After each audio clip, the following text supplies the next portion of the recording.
Squid Game. I'm just scrolling Twitter, just saying the stuff I'm reading out loud.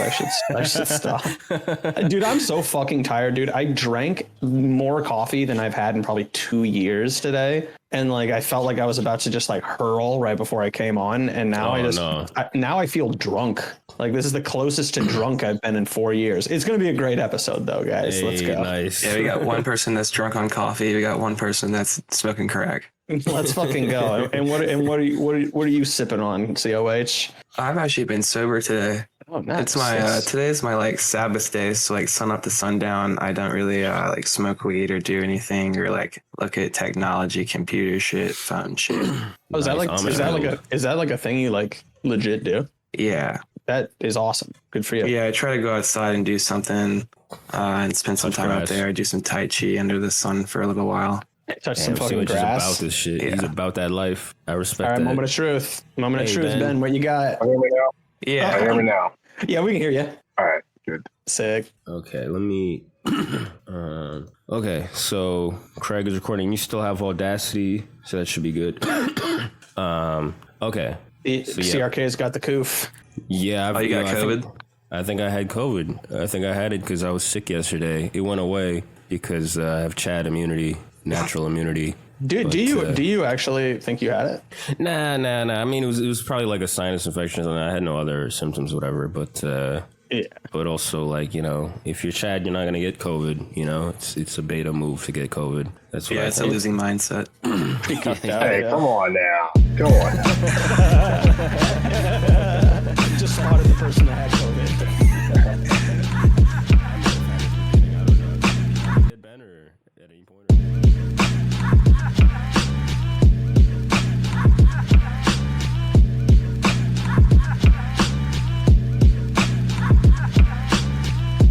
SLAV at Trustworthy SLAV. COH at Incognito. CRK at black.com build. This is the Fed Post.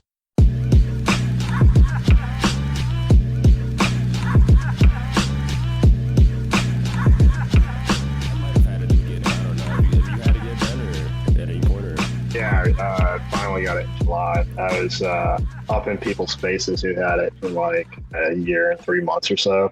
Mm-hmm. Yeah, I wasn't wearing masks. I was traveling around, all that. I don't know how it took me so long, but How bad was it? anyway, I was treating it early, and I was taking like ivermectin as a prophylactic. Horse paste? No, that's a condom.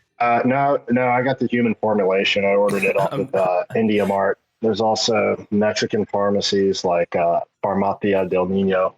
Yeah, I'm joking. Yeah. I just find that whole horse paste thing very funny. Like the leftists. It's freaking horse paste. It's freaking horse medicine, Ben.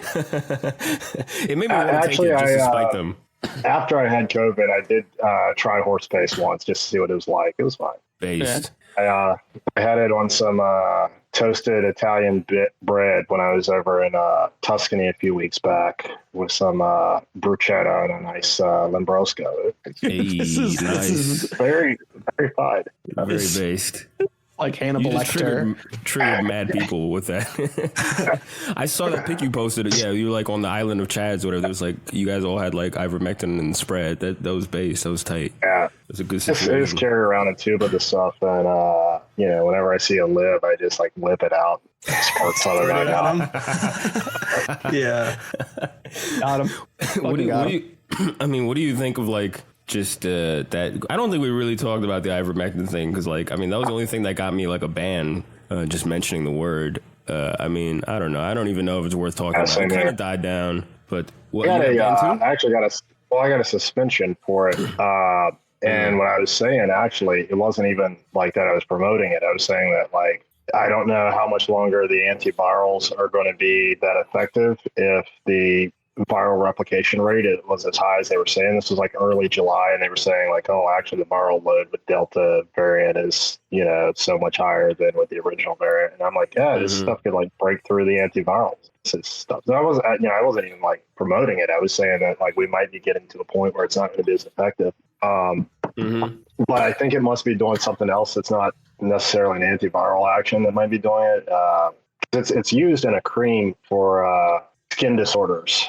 It's like an anti-inflammatory that's applied topically, and they haven't really researched it as anti-inflammatory internally, but same mechanism should work fine. And now they're trying to, people are saying they're like, oh, this like new drug from Merck, this is just like ivermectin, and they're just kind of rebranding it. And I took a look at how it was working. I was like, no, this is a lot scarier than that. Like this is, I'd much rather take ivermectin than this stuff. Just because the way it works is it scrambles the RNA of the viral protease, which like kind of is used in like the replication. But the problem is like humans also have this type of enzyme that it scrambles the RNA for, and the RNA creates or resembles DNA. Mm-hmm.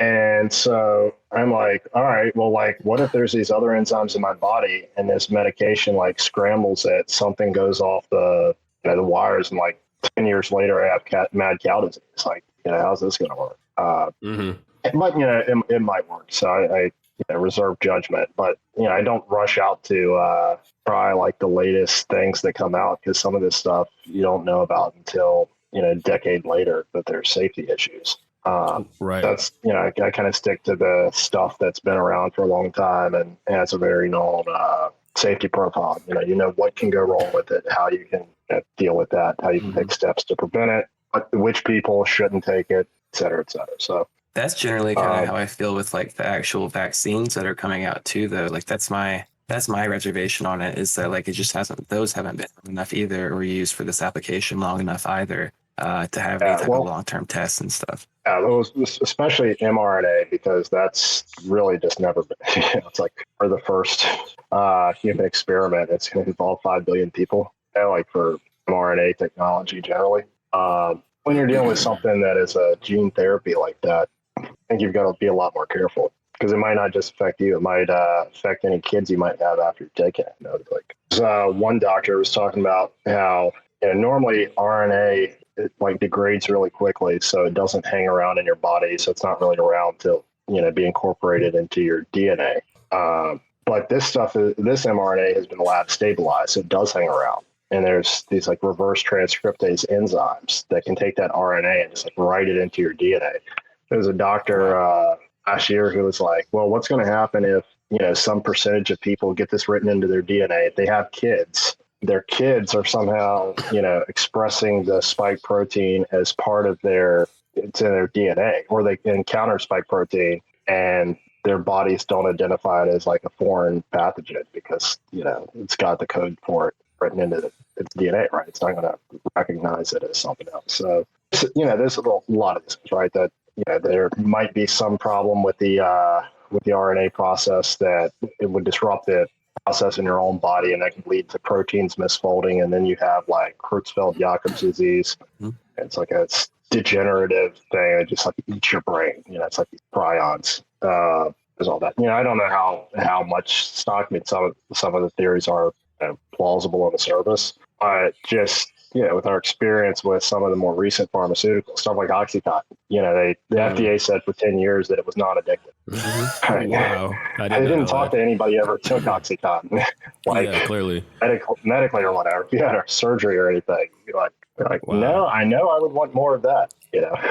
I didn't know about that. I didn't know that was. And the justification for it was like a letter that was written, I think, in 1982 by a guy at some hospital in Boston that said it appeared that these opiate derivatives didn't have like an addictive effect, but the way they were being used in the hospital was like 1 or 2 days, just like post-surgery. Mm-hmm. And the way that OxyContin was actually being used out in the wild and the public was like for treatment of chronic pain. People who had back injuries from working in coal mines or whatever else. And so they're not taking it for 1 or 2 days like they're recovering from the surgery. Like this is just given for pain management, like Advil. And it was interesting how it came to light that this was causing a lot of excess deaths. Washington State has, I think it's either the only, or there might be like one other state that does this, but the workers' compensation program is completely ran by the state. And it's a good place to look at, to do research, because they've got like, all this data, right, on all these workers' comp claims and this sort of stuff. There's a woman, she was a chief pharmacist for the workers' comp or whatever it is. And she started like investigating. And interesting backstory. She fled Vietnam as a little girl with her family, and like attacked by pirates in Thailand and whatever else before she finally got over here as a refugee. She used that Asian acuity from that for good, and she started like digging into it. She's like, well, one of the things was that the way that the deaths were being coded were using like the existing ICD codes that like you would put on a death certificate, but they didn't really have like a opiate related one that really fit that well. So it was anything from like heroin overdose to stopped breathing, right? So there's all these different say causes of death, all these different codes that code for that. And so it wasn't like popping up, it wasn't just falling under one number. So it wasn't showing up in the yearly reports, right? She actually looked through the death certificates like exhaustively, picked out which ones that, had like the signs that, can be from a opioid overdose. And I came to the conclusion that this was the second leading cause of death for the workers right after car accidents. Wow. So she was like the first one to pick up on this. And, she has like she's not an epidemiologist. She has like no formal training and, none of this stuff. She's a pharmacist. And so she was doing all this statistical analysis, just kind of on her own, the project, and she found it. And that was when we, like the first institutional indications that something was really wrong was going on. I think that was like late 90s or early 2000s, but it still took a long time. There was a U.S. attorney down in Southwest Virginia, a guy by the name of John Brownlee, who he was the first one to bring their charges or suit or whatever against Purdue Pharmaceutical. And the day before he was going to announce it, he got called up to meet with Comey for like 4 hours, I think, to talk him out of it. Because Comey at that time, I think, was our Department of Justice. And then Purdue even sent in Rudy Giuliani to like try to talk him out of it. I'm like, what? Like, you're just going to get this, random 9/11 mayor to like just roll up to these prosecutors and be like, hey, you shouldn't, file this thing against this pharmaceutical company. What do you support the Taliban? So it was a long time coming after this stuff was in use, and you have all these conflicts of interest. There's a article, I think it came out today actually on ProPublica, that was saying that McKinsey was advising both the FDA and Purdue at the same time. Like they were working for the regulator and the regulatee, and like they didn't disclose this or any of this stuff. So it's one hand knows what the other's doing. And Johnson & Johnson was in on that too. So that's why I'm like, all right, Pfizer and Moderna are out because they're mRNA. Johnson & Johnson because they have a history of poisoning people. And they make the Johnson, and probably out of the three, Johnson & Johnson would be like the least bad. But, they make it at this factory in West Baltimore that's been plagued for years because there's like mold growing in the place, and like the employees don't know how to do the stuff safely. New York Times, I think at this point, has had a couple of articles on it. And one was like, they had to throw out 60 million doses of vaccine because like they mixed it up wrong. Everybody thinks that these vaccines are like coming out of this gleaming Theranos lab. Right.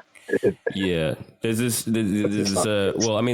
sort of been a smear even before all this started of anti-vax Karen, that was just a thing on like lib and left of like, people who are anti-vax are like right wing, and it was weird. It kicked into overdrive like 3 or 4 years ago, seemingly overnight. Yeah, and I got a tweet, screenshot I came across the other day from where Hillary Clinton was popping off about anti-vaxxers in November 2019. Holy shit! Perfect timing there. Yeah, I mean it's always been there, and now it's like in overdrive. But it's just funny that it's clearly like a new drug. It's clearly like new territory. It's clearly a rush. It's clearly experimental. But like if you, it's not like if you get the shot for like any other serious disease or whatever. Like most of us have. Like I don't have any issue with any of that shit. But somehow you're just lumped in with like anti-vax a term, like it's just an easy term just to smear. I used to not have a problem with the other ones. Now I'm like regretting that last tetanus shot.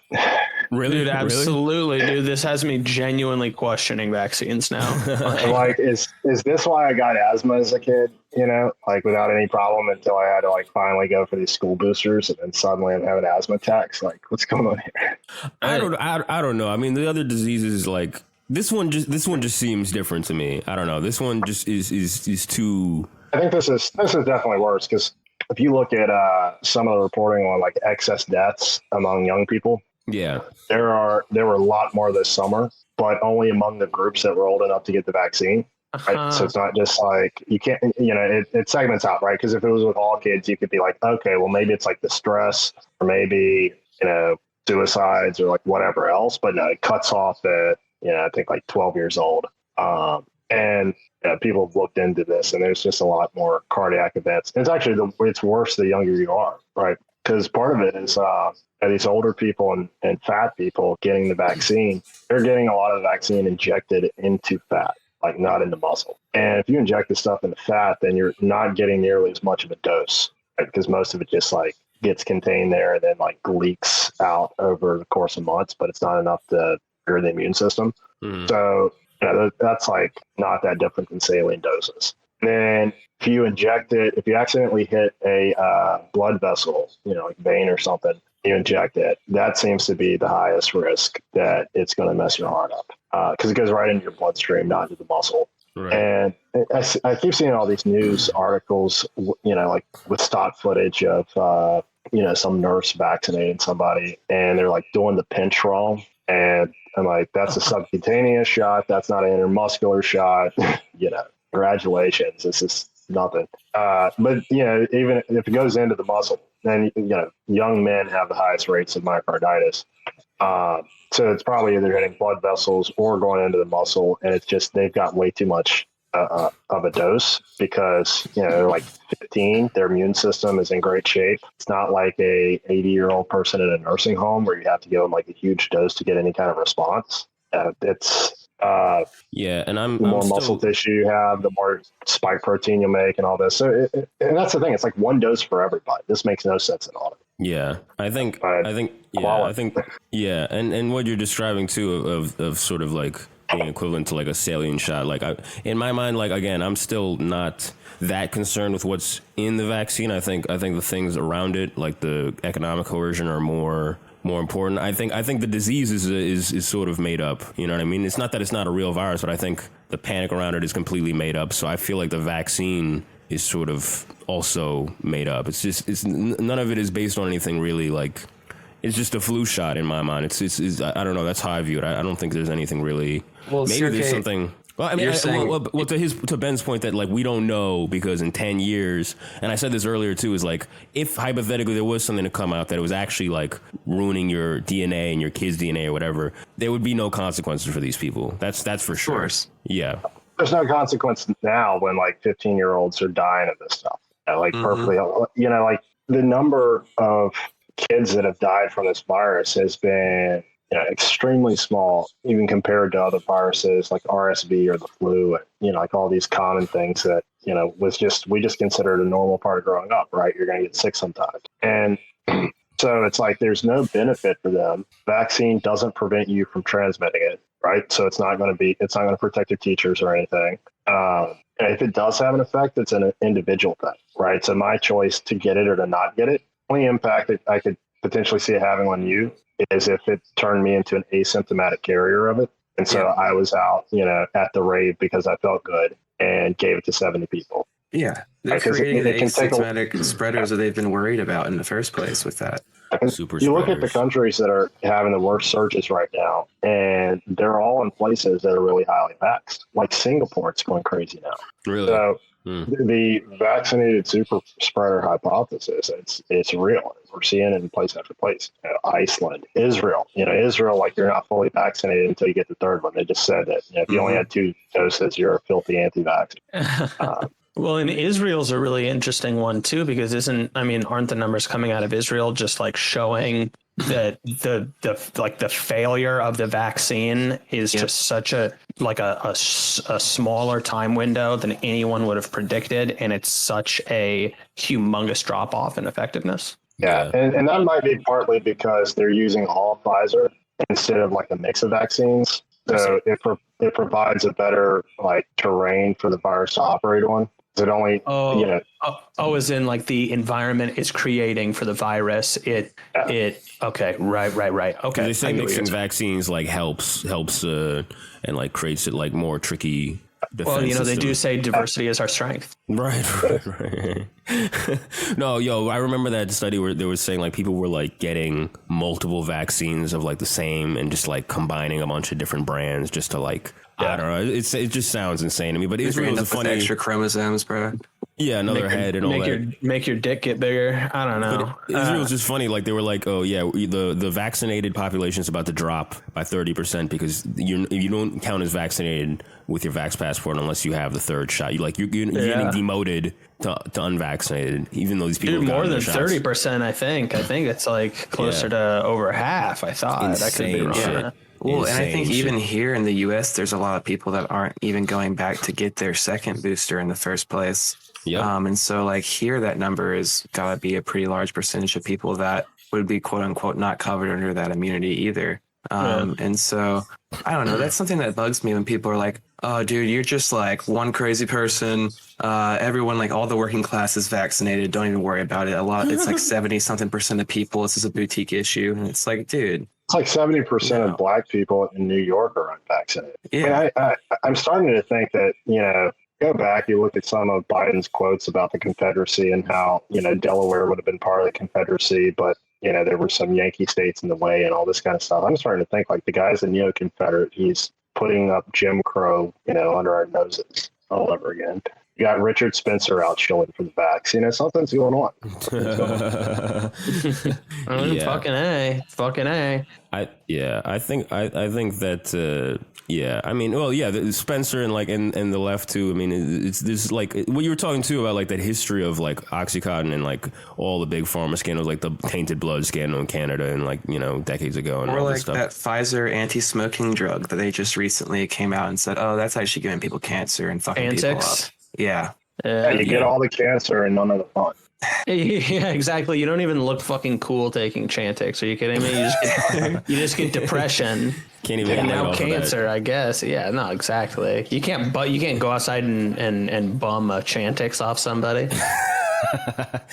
Yeah, but it's just funny. Like the short. It's COVID has sort of like made like a memory hole where it's just like everything before this. Like there's no history. Like it's just like. Like the left is supposedly like anti big pharma like a year ago or whatever with M4A and all that, and just carved out just carved this year out of history, and now they're just like it's like, hey, don't you remember these are like the bad guys? They do bad shit. They hurt people for money. They're drug dealers, glorified drug dealers. You remember any of that shit? And it's like no, it's like it's all gone. Vaccine skepticism used to be like a West Coast lefty kind of thing. You get like. There was some common ground where you would get like church moms in the Midwest who would get into like alternative health and stuff. But for the most part, like Malibu was ground zero for this kind of thing, Los Angeles. And I from out there and I've got a lot of friends back there that they're still, they're working on set now, but they're doing with big cards. But, these dude, like every fucking, because I'm on the West Coast and like every fucking like granola hippie that I know has basically like all but gone MAGA at this point. Over COVID? I mean that like pushed a lot of them over if they weren't already in that camp to begin with. Because that's the thing is that they have that like kind of that like political issue autism where they have a number, like a handful of boutique issues that they care about passionately. Yeah. Single issue voters. Yeah. That's more normal than. Well, it's like they're like single issue voters, but for like a dozen hyper specific things that no one else gives a shit about. Yeah. And they don't lump together usually. Like they're not ones that are easily representable. Yeah. They listen to all the Joe Rogan episodes that no one else listens to. They're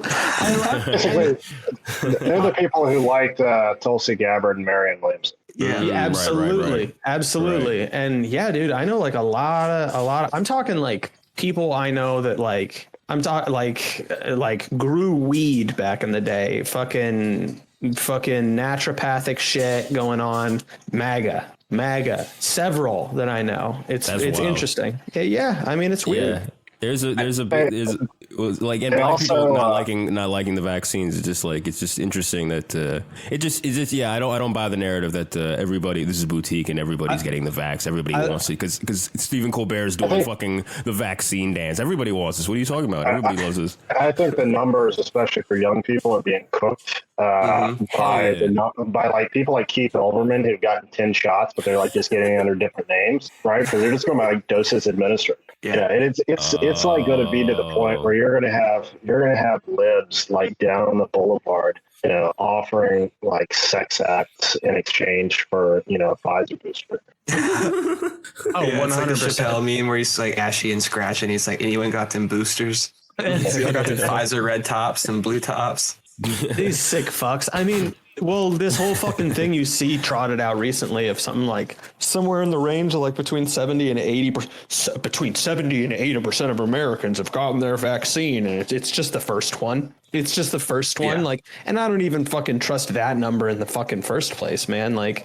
there's no. If that number is real, why is COVID worse than it's ever been? Like before the vaccine? And it's because like the vaccine created Delta.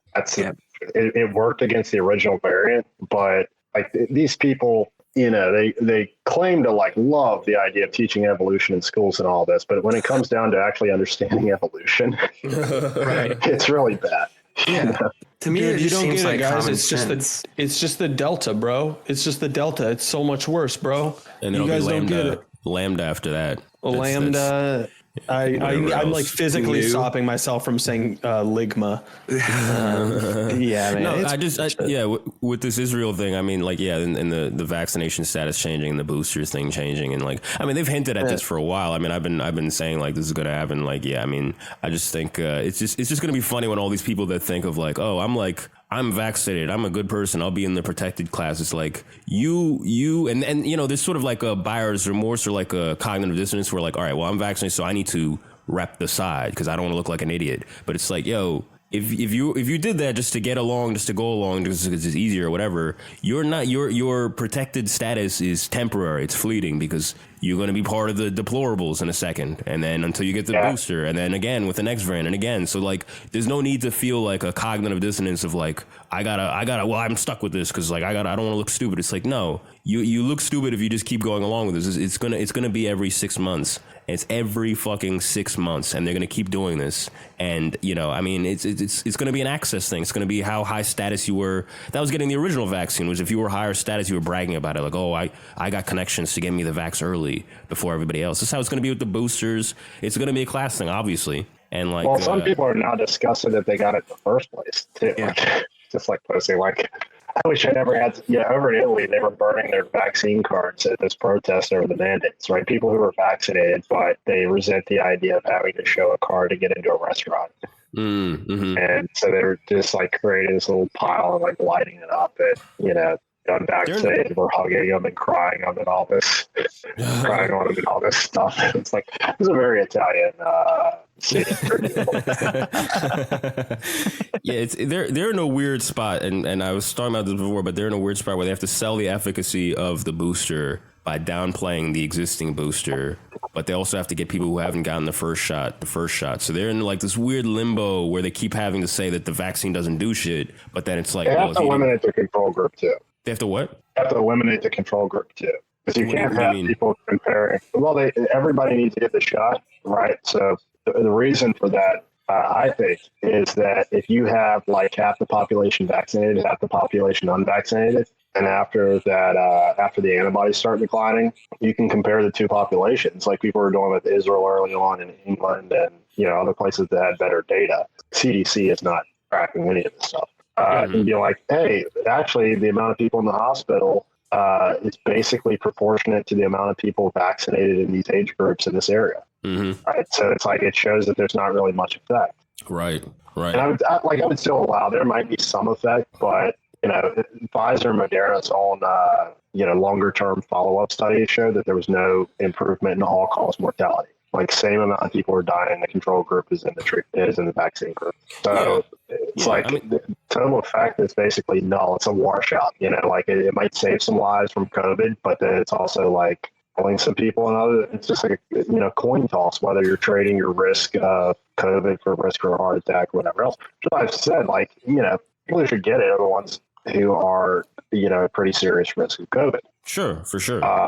It's when you're trying to push it on people who have natural immunity. Sorry, crack said earlier. Oh, you can't say that. You can't say that phrase anymore. That's that's a taboo phrase. The human immune system is now a conspiracy theory. Yeah, it's taboo. Sorry, what were you saying? This third shot's eating my brain. Sorry. No, they're pushing on people who have natural immunity. People like teenagers, school kids, everybody else. But putting it in kind of perspective, it's like I had a flu back in 2018.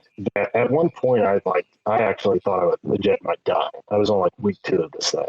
It killed 80,000 people in the span of 2 months. If it had been as contagious as COVID, it would have rivaled that, right? In terms of death toll or whatever. But no one said it. There was maybe 2 news articles when the CDC reported the death toll, but people, it's kind of like the line from The Dark Knight where it's somebody blows up a truck full of soldiers and nobody blinks an eye because it's all part of the plan. Right. But if anything out of the ordinary happens, and everybody was. Yeah, the opioid epidemic, all this shit. Where's all the concern there? All the comorbidities. These libs tell me we're in a nation that's very fat. We have these. That's just the nation we live in. It's but where was the concern there? How come I never hear shit about that? And Slav said, the fucking 5% of the people that died of COVID had no comorbidities. So 95% had comorbidities. So it's you know what I mean? It's just there was no concern for any of this. And the thing about that is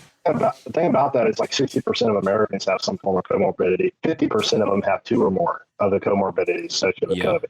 And so it's this is a sick country. It's just a open air hospital. And our healthcare is garbage. Exactly. Yeah. And our preventative care is garbage. We spend more of it, more on healthcare as a percentage of GDP than any other country on earth. Mm-hmm.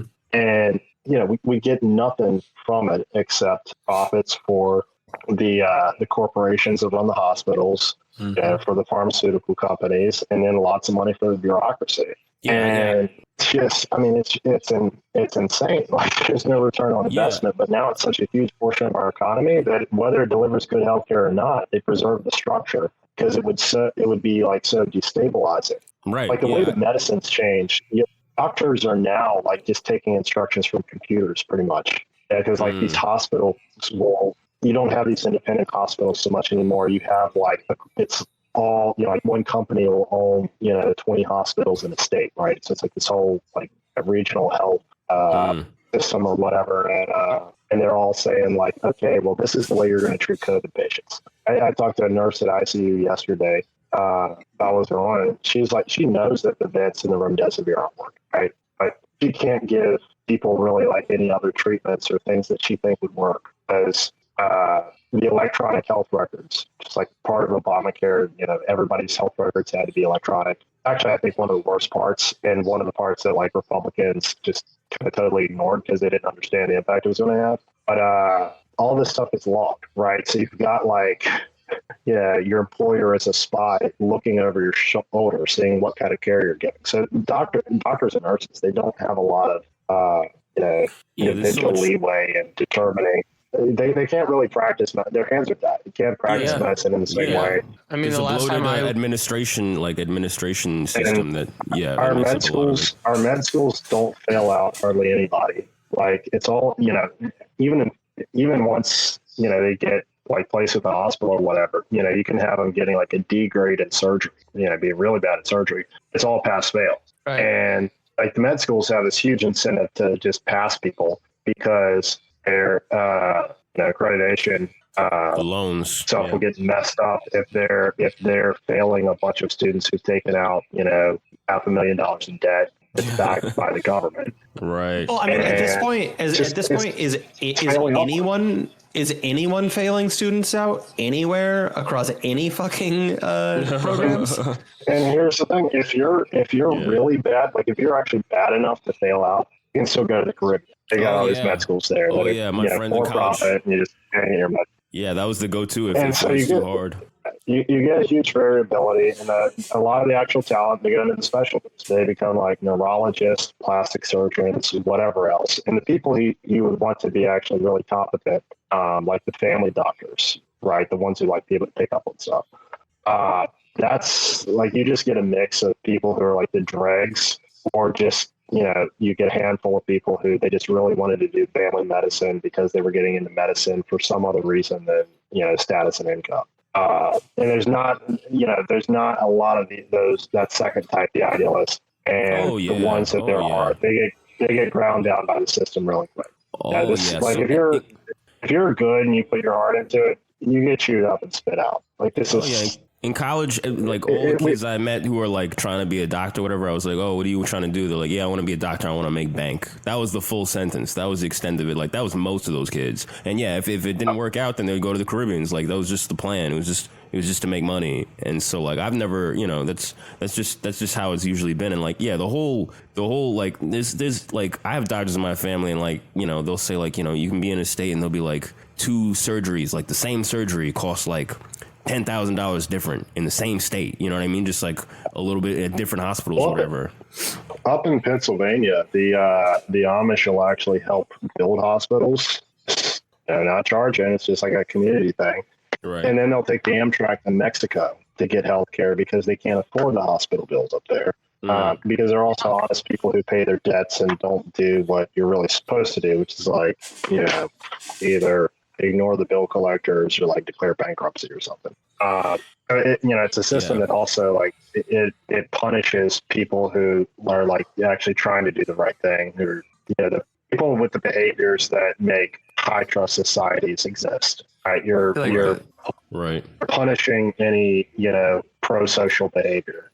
And you're really incentivizing people to just be as, nakedly self-interested as possible. Yep. That's pretty ubiquitous, I feel like, across all industries, but it's just so much more like visceral when it's the healthcare industry, because that's specifically meant to be a public good and social necessity. And it's life and death. I mean, I had a weird thing happen to me back in May, and I was like getting short of breath, and I've got like this genetic blood clotting factor thing going on. So I was like, all right, I really hate going to hospitals, but I've got like symptoms of a pulmonary embolism. Like, I might have clots in my lungs. I should probably go get this checked out. So I go up to the hospital, and by the time I walk in the emergency room, I am like really short of breath. Like, my right lung is not fully inflating.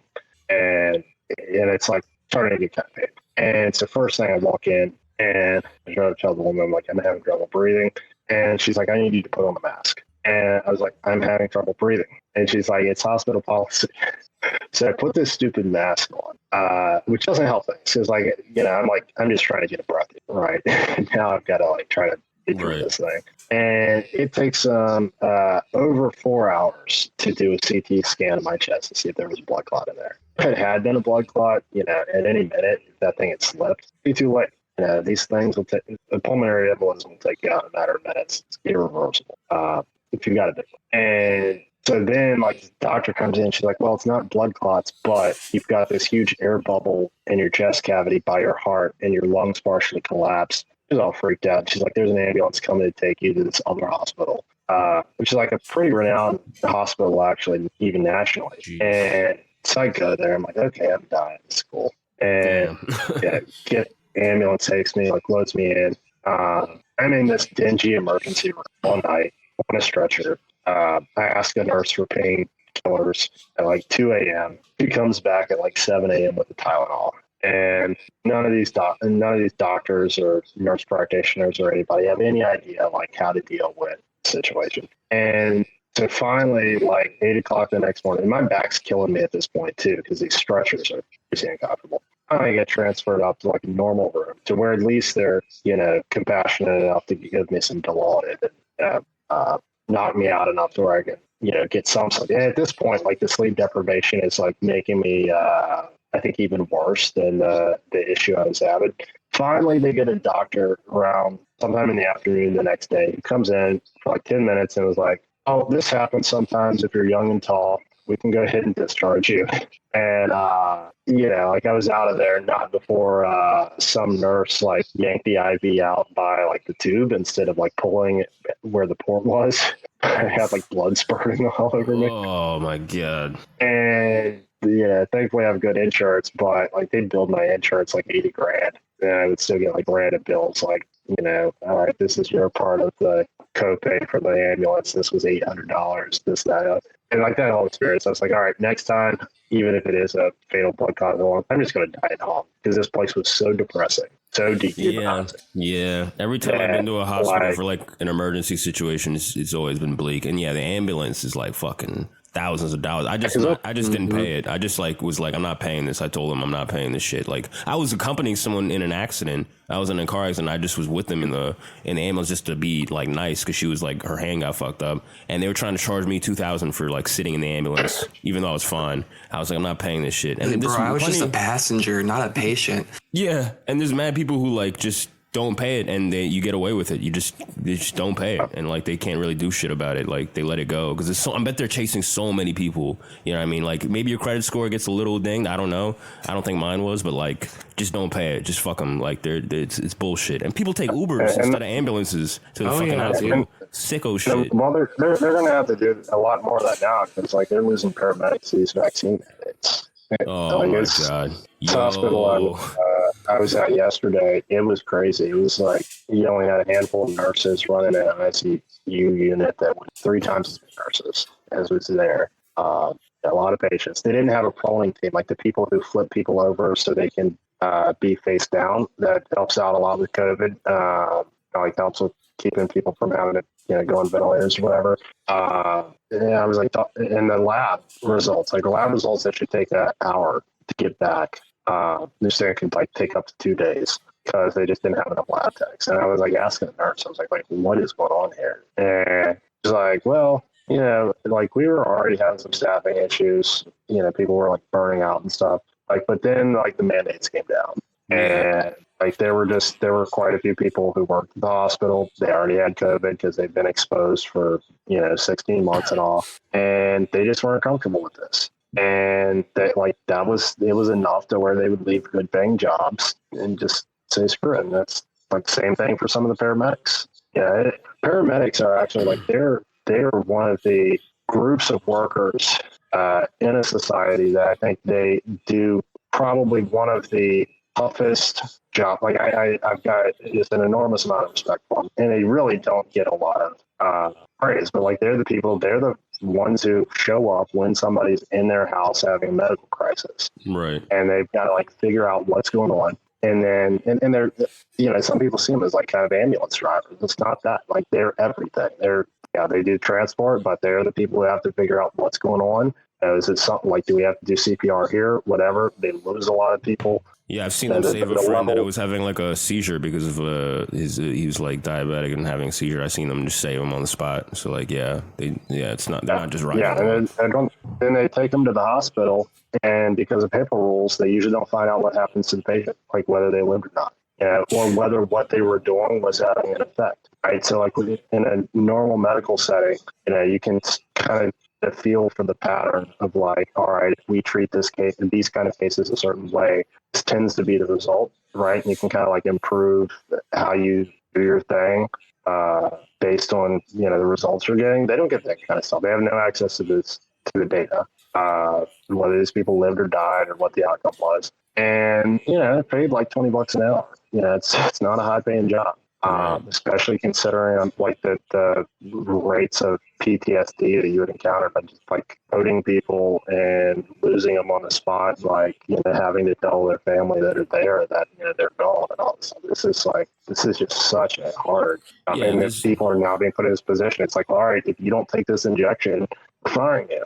You're out on the street. Yeah, it's so funny that they fucking glorified them as like, the first responders. They're like the first people going into the 9/11 every day. They're the first responders. They're the Avengers. That's the first time I said "lib pandemic" was because of that fucking meme where it was like the Marvel people like bowing to the paramedics and like It's fucking amazing now that they've just like 180'd on them, and they're just like, yeah, you people are scum. You people are scum. there's like a lot of cringe involved in like the way they do this. Like, all right, here's your 10% Chick-fil-A discount, or like we've got these nurses doing a TikTok or whatever. But they're on, a really tough job, and like even during that, I was like, all right, well, like these are a bunch of like idiot nurses out in some area where there's not exactly happening. But I knew nurses who were working in New York, in like what they were going through. So kind of I was like, all right, these. I'll buy into like kind of the heroes part of the thing. I won't do it in the same way, but I still respect these people. It's just funny that they did the 180 on them. Honestly, but then they do the 180, and I'm like, yeah, this is just like. And the thing about it is like the level of cruelty is insane, but it's wrapped up in this affect of empathy. Right. And of like HR lady, like I'm doing this for your own good, and we need to protect the children or whatever. Like governor of New York going on this thing about like I need you to be my apostles.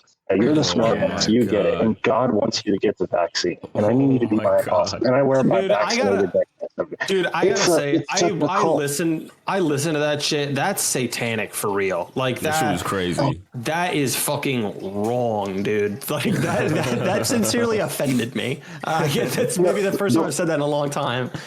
The libs spit like I don't know, like 40 years, like complaining about Jerry Falwell type, like Republicans who wore their religion on their sleeve kind of thing, just to become an even worse version of that. Right. That's the other 180. It's like they've gone from being, these like 2008 Reddit atheist type to then now like, discovering religion and doing it in the most cringeworthy way possible. Yeah, your Liz Brunings of the world. Right. Well, actually, God wants you to go down to Planned Parenthood and like, the baby inside you. He wants you to have its skull crushed in these forceps, and this is God's plan for your life. Yeah, you've got to do it so we can use the stem cells to test new vaccines. yeah, exactly, and it's and also the oldie but a goodie.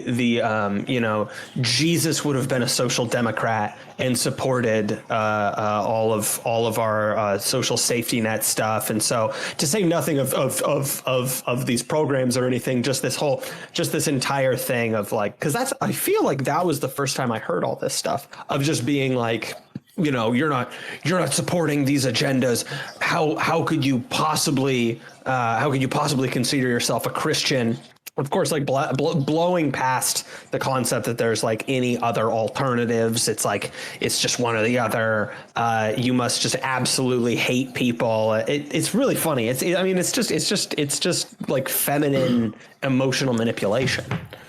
Yeah, it just goes to show that everybody is expendable, like how they did the 180 on Cuomo and how they'll do it on Fauci, and the religion thing, they can just hop on and hop off and use it how they need. Like everything is expendable. The blacks, the gay community, you're all just fucking pawns to them, and you're useful when you're useful, and when you're not, and that's why I don't get people that have this fealty to them, or these people like leftists or whatever that feel like, I'm gonna simp for the regime and the Dems because maybe they'll save me a spot at this at this media company or whatever. Like your time is up. If you step out of line at any point, and eventually you're gonna be one too many. There's not that many seats, so they're gonna get rid of you eventually. So like, I don't understand the loyalty to them. They don't have any loyalty to you. Clearly, they don't have loyalty to anybody. Well, look at the racial rhetoric last summer in 2020 and compare it to today when they're 70% of black people in New York can't eat in a restaurant now. Right? That's the thing, man. There's a lot of like wignats that I talk to that think that like, these elites really genuinely care about the black people or whatever. They're the sacred cow. I'm like, yo, man, they don't give a fuck about them. If they hold out on this unvaxxed thing, then fuck them. It's all for show. It's like they spend state of Virginia spends a couple $1 million to take down a statue of Lee. I can guarantee you they're not going to put up like another beautiful work of art. Like regardless of who the statue is of, this is like public art that is nice to look at. It's not like these modernist humiliation rituals that they like to put up. in parks. It's like, no, it's a dude on a horse. This is, this is like drip for the community. But Right. they spend a couple $1 million on that, but they don't, those resources would be a lot better directed in these other neighborhoods in Richmond, where you have kids who are like 13, 14 years old that know several friends of theirs who have been killed in crossfire from gangs. Right. The schools are complete garbage. Right. It's all for show. It's like, they took Aunt Jemima off the syrup label, but they kept in the high fructose corn syrup, sodium hexametaphosphate, brown dye, like the thing that's actually killing people, right? And it's kind of like whole black square post on Instagram was sponsored by the same music industry that keeps the master records of young black artists that they sign. They're like 19 years old, and they don't have a good lawyer or whatever, and so they basically sign the rights away to their talent, indefinitely. Right. And these people, these white libs laugh all the way to the bank over it. And then they're like, all right, post this black square on Instagram, and this is how you can like show your solidarity. And Yep. Not to mention that all those black squares drowned out the actual post that was like footage of the street protest that people were trying to get out, or like, cops beating people or whatever else. It ended up just like drowning the entire narrative in this, like, Insta thoughts being like, hashtag Black Lives Matter. And while the person out on the street, no one sees their post, it's getting buried in this. And they've got like a picture of, cop shooting somebody at point blank with rubber beanbags. Yeah, because it doesn't cost you anything to be woke. It doesn't cost you anything to do a virtue signal or change a brand name. It doesn't cost you anything. It attracts a whole new market for you. And you also get to own the rednecks at the same time. And it's like they're not giving up a part of white culture that they embrace because they really don't have much of one.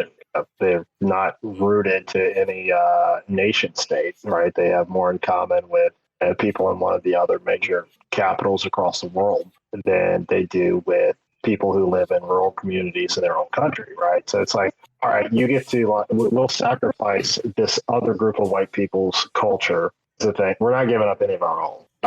Right. So you really kill two birds with one stone, right? You get to make you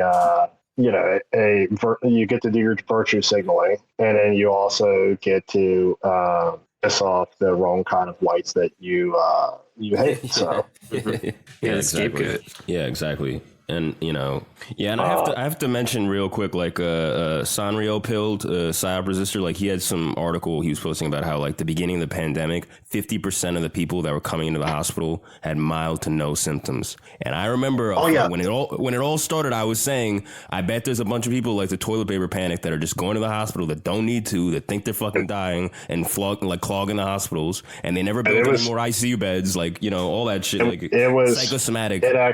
It actually got really messed up because there were a lot of people going, this is like Elmhurst Hospital. I think it's in the Bronx or Queens, but that was like the ground zero there for a while with the New York surge. They had a bunch of patients coming in that they were just freaking out. It was just anxiety attacks, right? Yes. And so they're like, I can't breathe. Well, yeah, that's a panic attack.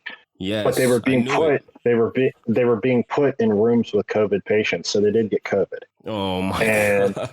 A lot of those people ended up on the ventilators and were killed by it because, like, you do this like high pressure mechanical ventilation and you burn your lungs out, right? So, I saw this interview with a nurse who was a whistleblower.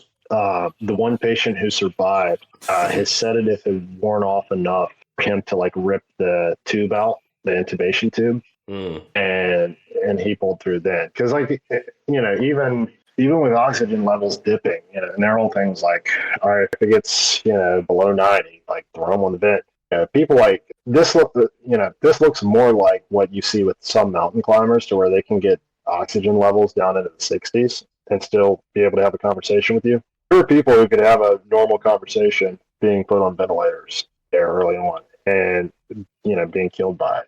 People who didn't come into the hospital with COVID, but they got it, and then they were told, all right, you're not going to make it unless we early vent you, and they killed by the vent. It was such a mess. I mean, it reminds me of Hannah Arendt's quote, like on the banality of evil. Yeah. Right? And it wasn't like this, like with the Holocaust, it wasn't like this grand plan. It was like actually a pretty banal thing. Yep. When it was in practice, when the mechanisms were turning, it was just people doing their jobs. Yeah, exactly. That's. Yeah, I mean, because there's people, like I said, like my doctor friend in the family or whatever that's there, and he's just like, people are all dying, and like I don't think everybody. It's obviously not like everybody's in on it, but it's just like they set up a system where the media is just scaring everybody over a flu, and then these people come in, and then like you said, then they get on a ventilator they don't need, and then they die, and then they get added onto the COVID death tally, and then you get more fear out of that. It's like it's a system. It's not like everybody's individually like. The nurses and doctors are conspiring. It's like, it's all the incentives are there. They were getting incentives for like COVID grants in hospitals and all that. Like it's all there. You get 28 grand for every vented patient, right? And Crazy. So then the hospital administrators are pushing this. Then they didn't even have real doctors in there. They had med students. And med students are not going to stand up to hospital administrators. And so they were doing whatever they were being told. And you had nurses who had like 20 years of experience being overruled by people who had never worked in healthcare before, like in a direct medical setting. And like this nurse who was a whistleblower, she had shown us one clip. It was her and this resident arguing over whether or not to resuscitate the guy as he was dying. And the nurse was there like with a needle to, give him a shot of adrenaline. And the doctor it's like, no. But the doctor would not, or the resident would not put in a do not resuscitate order, right? So there's no accountability. Even though, his wishes and what his family was saying is like, do everything you can, full code, try to resuscitate. They weren't allowing the resuscitation, but they wouldn't put in the order, right? So evading the responsibility. I mean, Right. just, I think and it's not like everybody's, no, it's not that kind of thing. And it really is that our institutions are this bad. People like Fauci are really just completely stupid. Yeah, I mean, our system's set up for people to fail upward. For Fauci to still be in that position after his performance during the AIDS crisis, that's really nuts. Because like he was saying AZT was this great thing, right? It killed more people than it saved. Really didn't save anybody. It's horrible drug that they were going to use for chemotherapy, and then they pulled it early in the trials because it was killing so many people. You'd live twice as long if you just didn't treat the AIDS. Right. And then blocking access to stuff like pentamidine, which would like treat the pneumonia that AIDS patients would develop and all this sort of thing. So you had, like Dallas Buyers Club, right? That whole movie was about people doing this kind of decentralized medicine, these patient groups and a couple of rogue doctors. Things like smuggling stuff from Mexico and this sort of thing. And then you get, Matthew McConaughey, who played the main character. He like interviews Fauci over Instagram and like doesn't bring up, anything of relevance. It's just like, so tell us, doctor, why we should get the vaccine. And the guy like funded the research that created the virus, right? Because it did come out of a lab. They altered this thing a bit, which probably why that's the biggest reason I take it seriously, because it's like, all right, well, this thing is not natural, so it doesn't obey all the normal laws. It funds research, and they're like torturing beagles, right? And these like sick medical experiments. And now Disney has a documentary coming out, and they do this whole like this AOC like kind of like trauma mining, topping from the bottom kind of thing, where there's like a point where. What, that Disney has a documentary about this? No. You didn't see the trailer? Oh, bro, you need to see that, bro. Yo, his lip is quivering. He's like, I have PTSD. He's like PTSD crying from AIDS. From the AIDS crisis. Yo, you would love that shit. It's real sicko shit. Oh my god. I think there's a lot of there's a lot of people with AIDS that would be jealous of just coming out of it with PTSD. No, it's these people are that's fucking been sick. also been really sad to see is how like the gay community has just like they've completely lost their edge. It's just not it's not cool. Broken, dude. Buck broken. They're just they're gonna fucking replace all the gays with trannies now. That's just what the plan is. That's why they're That's naturally the real mortal theory. enemies. That's the real replacement. That's the real replacement theory. It's true. These guys used to like roll up with like coffins to the front of the FDA building. Like they staged just protest with the best optics, right? And then now it's like you have the gay men's course of San Francisco singing the song like "Get vaccinated, get vaccinated," da, da, da, da. And every single one of them with multiple comorbidities. Like I'm like, where are like the mustachioed dudes Chat from the gays, 80s? the And I remember tops. like, oh wait, Where are they at? What is it? What is it that Jack, the perfume nationalist, says? It's like we're in a crisis of bottoms. It's too many. It's a market imbalance. You get too many bottoms. It's all 100%. economics, supply and demand. Yeah, broken. no, but for real, no, but for real, they just That honestly, aside, it's more of like their public. It's more of like their that. I think that refers like even more so to the phenomenon of like they're not taking responsibility for anything, and at the same time like publicly identifying as a whole, regardless of like what acts they're actually engaging in. It's that kind of thing, and it reminds me a little bit of what like Bap talked about. It was like these are the people who were born to destroy the regime, and they've just been like caught up into it as its most loyal enforcers. Yeah. I mean, just and just in general with the comorbidities thing that you're talking about, it's like I really and the whole thing of it being like not a really super coordinated conspiracy where a lot of people, like last year when I was acting like schizophrenic about all this, people would be like, you really think everybody's in on it, all the doctors are all in on it? It's like they don't really have just, to be, bro. No, they don't have to be. This is the thing. It's just you let everybody die from being an unhealthy nation with shit healthcare, and just let everybody die, and then count it as COVID deaths. And then do you do anything to actually fix people's health, like with the comorbidities, or increase the ICUs, or any of that? No, you don't do any of that. Nothing's changed. All you do is just extract more COVID bailouts that go where. To nobody, to some people at the top. That's it. Like, you know what I mean? You just keep the thing going, keep the thing churning, and like it was the excess death thing. It's like this. They were letting everybody die, and they just they subsumed all of it. They just absorbed all of it, and just said, they reused it for their own agenda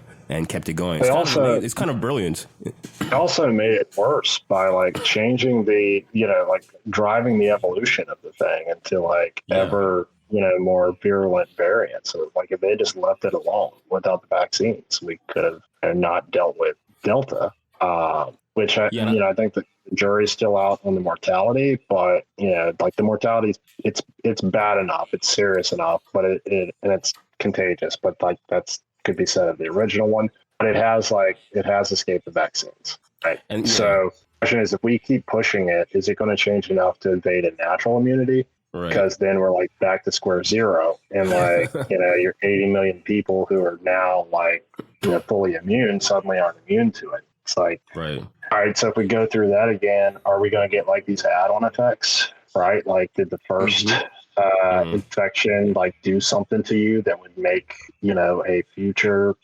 We had the situation with this disease called Merrick's disease that affects chickens. We gave them these vaccines back in the 50s.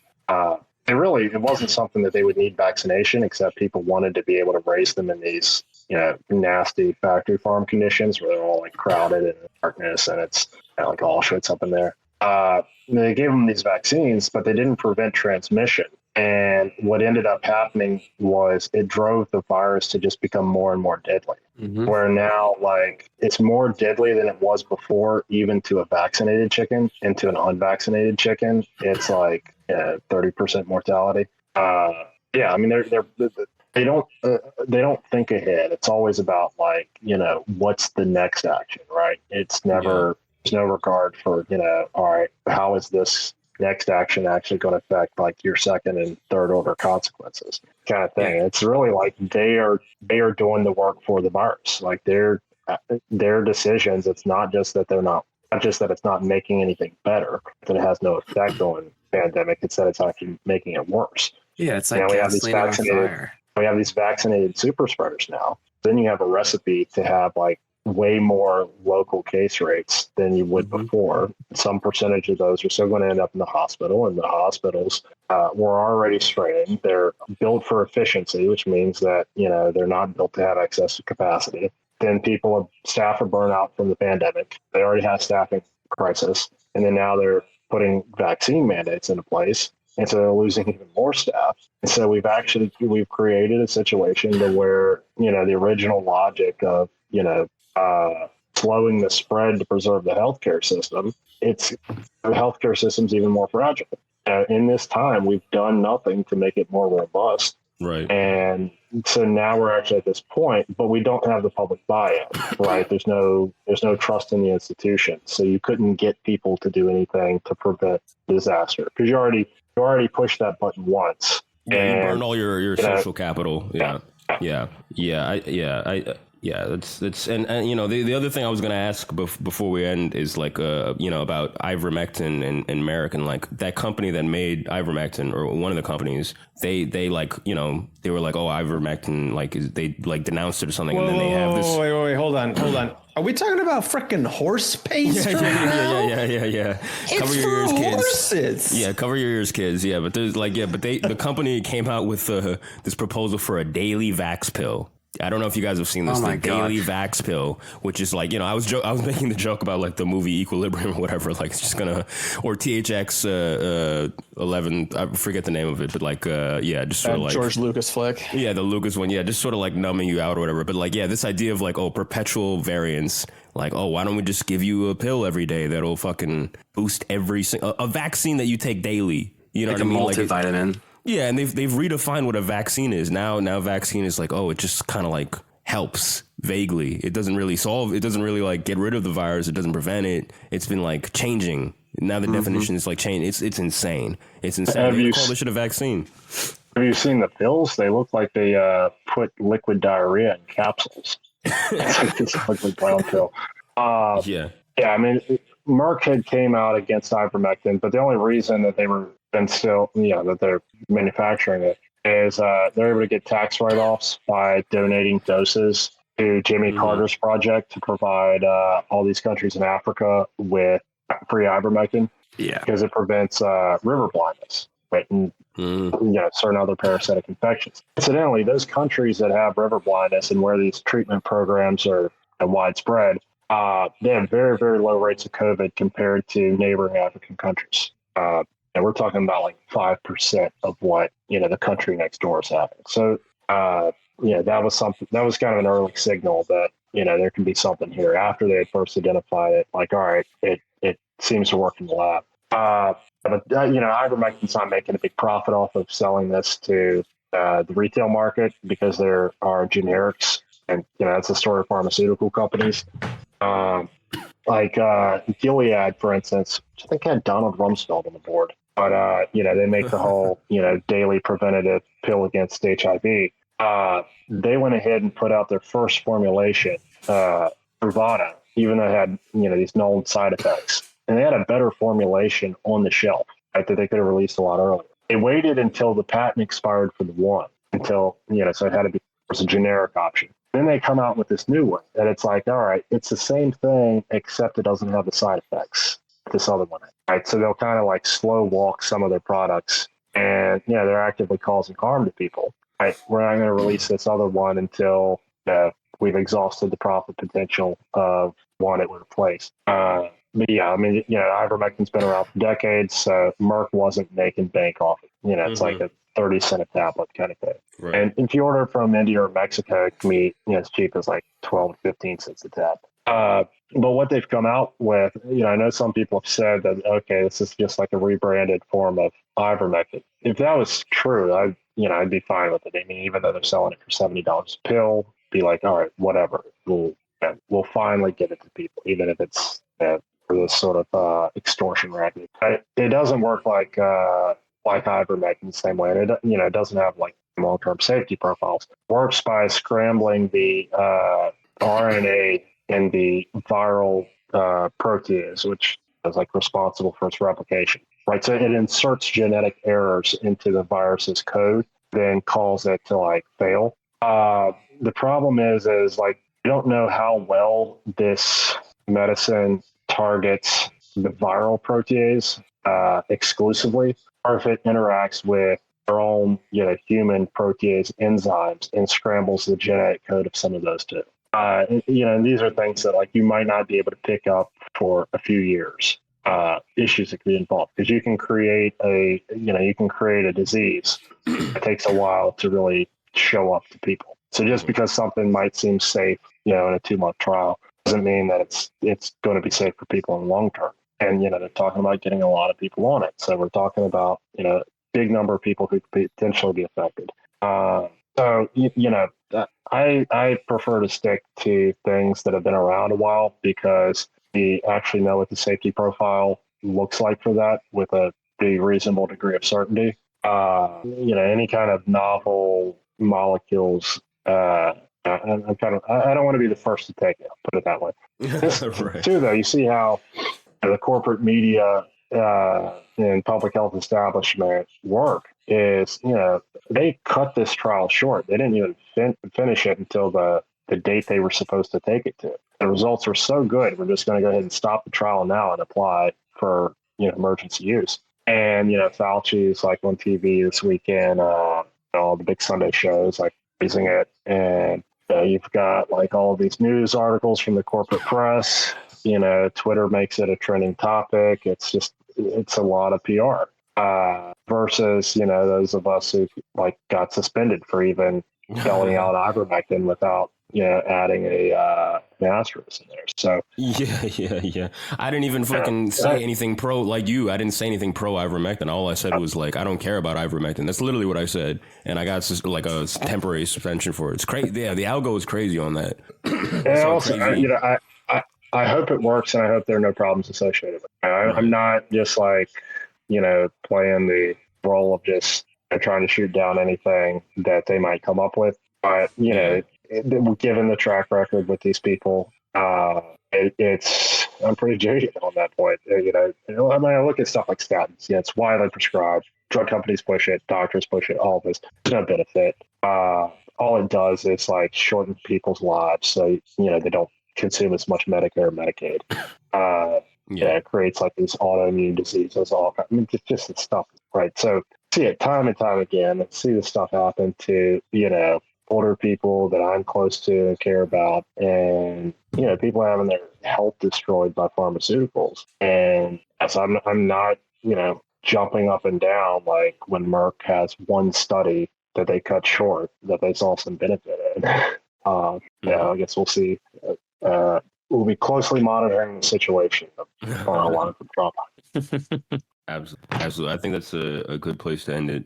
Yeah, for sure. Yeah, I feel like that's a solid. Well, I will say though, on the horse pace thing, why isn't AOC promoting this? Promoting ivermectin? Yeah, I mean, as a horse medication. I don't get the resemblance. That is a pretty solid point, actually. That's a pretty solid point. I don't know if we ever get her on the Fed post, I'm gonna have to grill her on her horse policy because I'm seeing a lack of solidarity.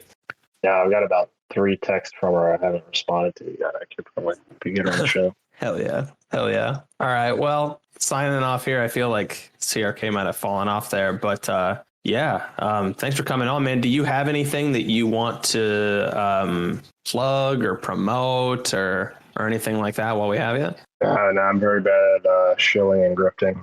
Dude, it's all good. This is a work in progress. We've been given a hard time for not giving the shill grift opening at the end there. So we're a work in progress. We have? I didn't know. You literally said that we. Okay, I don't know if you're fucking with me right now, but All right, sorry. All right, shut up. Anyways, thanks for coming on, Ben. I really appreciate it. This was fucking awesome. This is great. Yeah, thanks for having me on.